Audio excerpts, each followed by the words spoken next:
What's up, guys? Welcome to Care Coach Lee. This is Andrew Frezza with Melissa Dixon, and today we're going to be talking about one of our favorite workout formats, and that is what we're calling the Strength EMOM. Okay, so we just actually had a workout this morning in our FTX classes at the gym that had a similar feel to the format that we're going to be talking about today. So it's something that we use pretty often at our gym, maybe once every 3 weeks in our FTX classes, and it's a format that's so interchangeable, and it really is different from so many of the common formats that you're going to see in a CrossFit or a functional fitness setting, that if you guys aren't using it, I want to show you some examples of how you could use it today and encourage you to start using this type of format in the gym. And one of the reasons why we love it so much is because so often in a CrossFit or a functional fitness setting, we're either like just doing cardio or we're doing strength plus cardio. And obviously, if you've done CrossFit style workouts, you know that that's very interchangeable, but rarely are we getting a strength focus where there's also a good balance of cardio mixed in. And this EMOM is the perfect way to do it, and it can stand alone as its own day. You don't need anything else around it. Now, you're gonna build a lesson plan around it, but you don't need other substantial pieces of programming to make this a full and well-rounded day. So I want to show you guys this format just as kind of like an overarching recipe that you can use, and then we'll show you 4 examples of how you can apply it and talk about some of the nuances of it. So this EMOM format, most commonly when we use it as a 20 to 24 minute EMOM. So if we have 4 minutes, that's going to be obviously 5 to 6 rounds. If we go for 3 minutes, which is an option, it's probably going to be a 21 minute EMOM where we go 7 rounds of it, but it's still, it's going to have a lot of rest built in. And that's really a key component to this, is it's going to have a decent amount of rest built in, because that minute 1 is going to be our entree. It is going to have a high strength bias. And if we don't have enough rest built in, then this just becomes like any other AMRAP, any other rounds for time workout that you might see in this type of mixed modal setting. So it's really important that your minute 1 is lower repetitions, okay? So maybe 4 to 6 reps, 5 to 7 reps, 3 reps of something, 3 singles of a power clean, and that is the big focus of the day. If this stuff starts to interfere with your strength entree, then you're doing this structure wrong and you're not really getting the purpose of this day. Yeah, I really like the fact that this rest affords you the ability to change out weights, to build, to still recover in that and hit that focus. I think the other beauty to this format is the way you're looking at the scoring of it, because it takes the walls down of, it's not under super intensity. We get that rest and recovery time, and we get to put the focus where we want the focus. So it could be that strength. Sometimes it could be the complementary skill that we're trying to build on. Depending on what you really want your athletes to focus on is where you place that score for the day, and kind of take the pressure off of, oh, I need to build to a heavy 1 rep, and people are going super heavy, super above their capacity for that day. You can take it and put the score somewhere else in that EMOM, take the pressure off of that big scored element, so they feel like they're comparing themselves to other people in the gym, and just work on a position that you want them to work on, or work on a rep range that you want them to work on at a certain percentage, and really hold them to that percentage that day. Yeah. So once you have that big entree established, right? That could be a back squat, that could be a deadlift, that could be a power clean, that could be a bench press, something there to anchor the day. The next minute, we really like for this to be a complementary gymnastic skill, or potentially a really high explosive movement, okay? So we'll show some examples later, but it could be like a back squat into broad jumps, or a tall box jump for low repetitions. It could be power cleans into toes to bar, where you're gonna be doing not as many toes to bar as you can do in that minute, but maybe 1 to 2 really good clean sets, where you get to do that with a little bit of fatigue, a little bit of a elevated heart rate, but you still feel really fresh, and you're setting your athletes up for success. And you're also setting up a lot of coaching opportunities in this, because there's not a rush to get through it. Yes, there's a little bit of a timeline to it, but not to the point that you can't have a really good coaching moment in each of these second minutes. Yeah, that minute 2 is really a great opportunity to reinforce the skills of an Olympic lift, like using a tall box jump to talk about hip extension and talk about getting all the way tall before you drop under is one of those things that, you know, it doesn't stand alone as, oh, what height did you get to on the box? It's, hey, use this to reinforce a pattern that I want you to have that feeling when you get back to minute 1. Yeah, I love that. And then the third minute is going to usually be for us a cardio or core element. This is a chance to maybe do some sprints, right? This could be like a really short sprint on a rower or a ski or a sled. This could be a chance to do a core element that maybe you don't do a lot. Maybe it's an L-sit, maybe it's a body saw, maybe it's a Pallof press. Something that would fit really well in this type of timeline, would complement the strength movement but not create a lot of interference, because again, the strength movement is the priority. We don't want to take away from that too much. And then depending on how these first 3 minutes work together and complement each other and how much total rest is built in, then that minute 4 becomes an optional rest. I would say more often than not, we prefer that we are using a true rest minute, because again, this is a strength focused EMOM. If we don't have enough rest there, then this looks just like any other cardio conditioning day that we have, and it's not that much different. And you're gonna see that drop off in performance, where what we wanna see in these types of EMOMs is we actually wanna see people get stronger as they go. They're like, wow, the weight's starting to feel better. Oh my God, I'm getting these toes to bar, pull up, handstand wins as I go, because that cue you gave me before is clicking and I don't have so much fatigue that I'm starting to break down, as opposed to build and get better as we go. Yeah, a lot of times when we approach minute 3 at the whiteboard, when we have a format like this, we're telling them, look, this cardio element, take it the first 2 rounds, maybe 3 rounds through, take it at a pace where you know it's not going to affect your strength, and then increase as you get better. So they start to hit that weight the second and the third round under a little bit of fatigue, but more of like a workout setting to where their heart rate is a little higher, but it's not taking away from that lift. It's actually adding kind of some juice to their nervous system and getting them primed to lift a little heavier. And then once they feel really good, then they can hit it a little harder and have a little bit more of a target there, but they're not totally taking away from minute 1. Yeah, so let's show you some examples of what this could look like.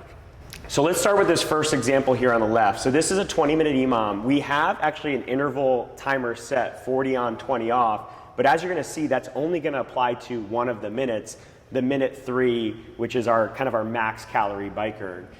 Or in this format, the focus of it is this bench press. This would be a chance to go heavier on the bench. You start with 7 reps per round, you're building a little bit each round, and as long as you can squeeze out 5, you're allowed to continue to build. That obviously wouldn't take the entire minute, so you probably still are gonna have 40 seconds of rest. Then you move over, you do a set of strict pull-ups, very complementary to the bench, but still very upper body focused. This would be a chance to maybe do some weighted pull-ups, which you wouldn't normally do usually in a conditioning setting at most places. And then you go into this max calorie bike erg, but you still have a minute and 20 rest before you get back to the bench. And then this is done very intentionally. Obviously the bike is hard, it could be a harder effort, you're burning out your legs, but it's very complementary to the upper body focus of those strength movements.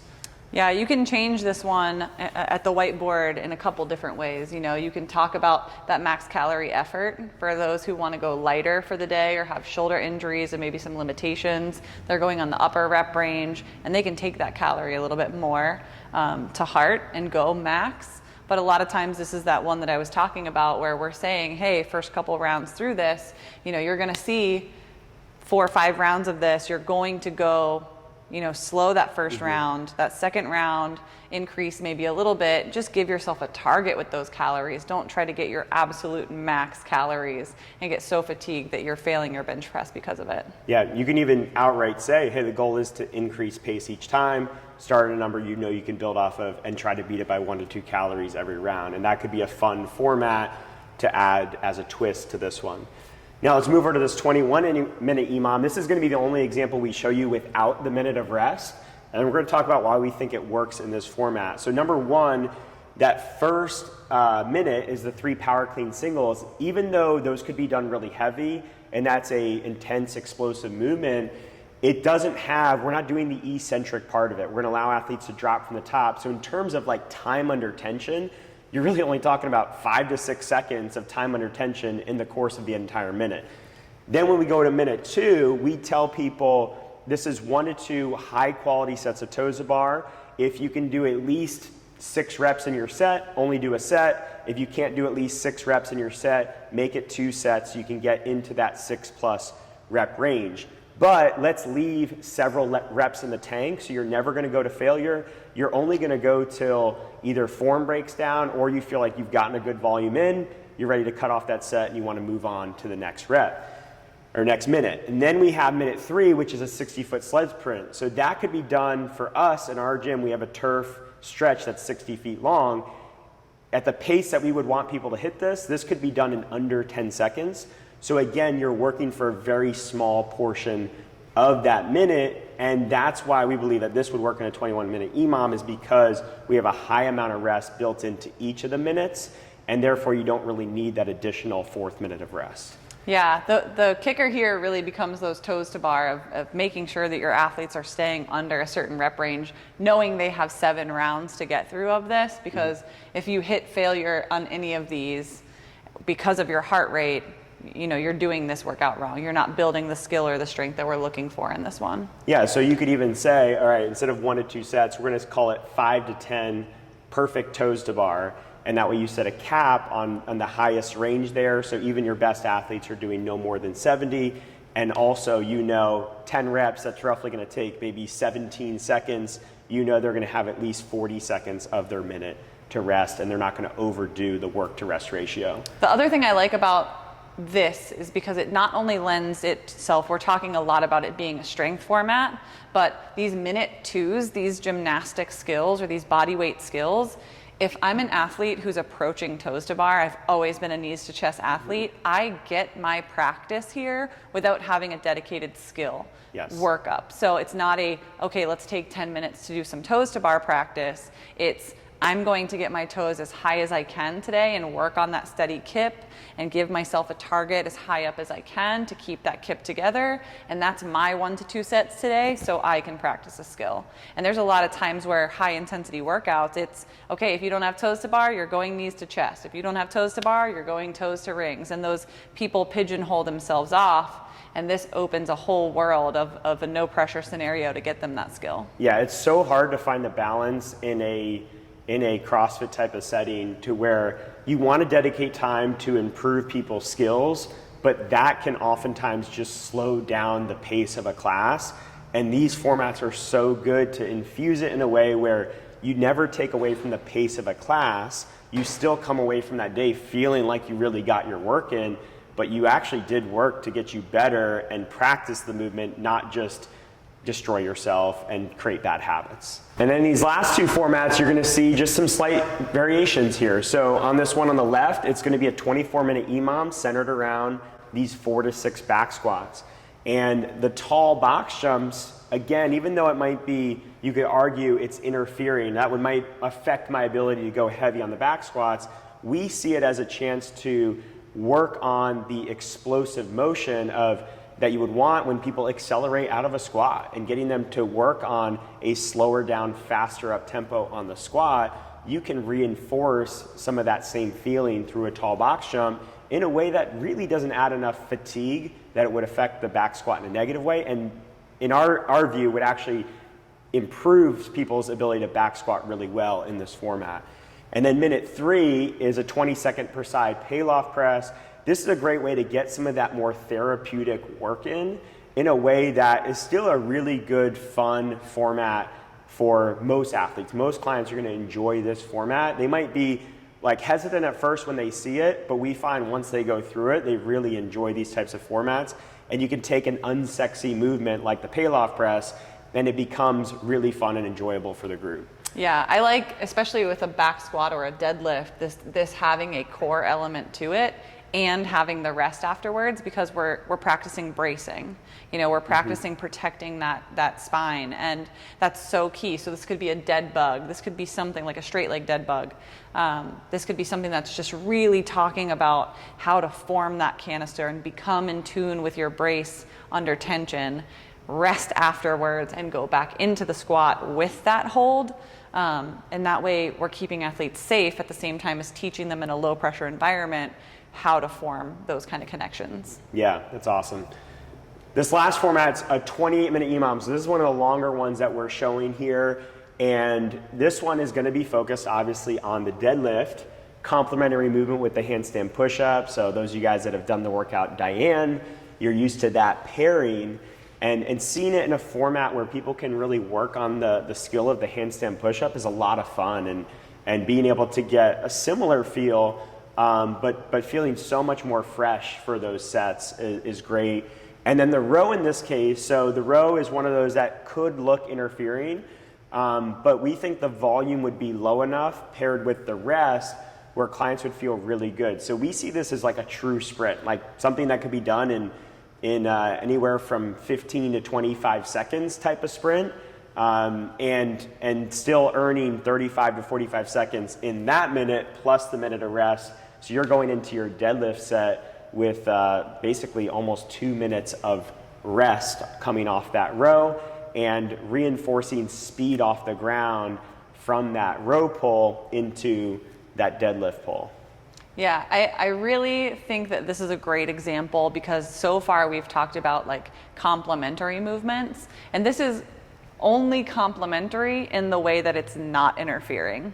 So it's giving you a skill opportunity to work things where you're not running into any interference in any type of way with the deadlift or the row intertwined, where before when we're talking about complementary, we're accessorizing because we're trying to drive hip extension or get explosive. We're trying to pair it with things that are going to teach them something to take into it. And this one is the kind of only example we've put in here with the exact opposite of this is just something that's gonna be for fun, be for that skill, and not have any kind of relationship other than it's not taking away from the others. Yeah. So when you guys approach this, you can have fun with it. You can mix it up. There's a lot of different ways to approach it. Where I think if you could do this a wrong way, I think the movements that we really steer away from is kind of like your traditional, more like cardio cyclical types of movements. So a standard box jump, you know, where you're just repping it out for 40 seconds. Burpees, wall balls, these types of movements, kettlebell swings, don't really lend themselves well unless you're putting a unique twist on it, like the tall box jump versus the low box jump. Maybe it's a heavy kettlebell swing for 8 to 10 reps as opposed to, you know, what people might be used to swinging 15, 20, 25 at a time. So it's not to say you couldn't apply those, but generally those types of movements don't really fit well in these formats. You really want to go back to that format, that recipe we gave you where it's like a strength minute, a skill or explosive minute, and then a core or more explosive cardio type of minute there, and then pairing that with that final minute of rest. And then last thing I'll say about this is logistically, this can work great in big classes or you want to incorporate equipment that you don't always get to incorporate in a just traditional AMRAP or for time setting where things could bottleneck. These extra stations really allow you to start people in 4 different spots. Maybe you want to lift from the racks where you don't traditionally lift from the racks for a back squat, you know, or bench press. You know, maybe you want to use a GHD. You can incorporate that stuff better because of the designated stations. Yeah, we've seen it done really well, just making sure that you're always letting them rest after a specific movement. Like for instance, the row and rest is really important to make sure they're following that order, as long as they're waterfall style or maybe, you know, just starting some people on that rest in the biggest classes, just keeping that director mode sharp. Yeah. So hopefully you guys found this helpful. I'd love to hear if you guys have already incorporated this and you already think in a similar way, or if you see different ways that you can apply this. But let me know if you use this in a class and you find it successful. And if you guys have any questions or comments, leave them below, and we'll see you in the next video.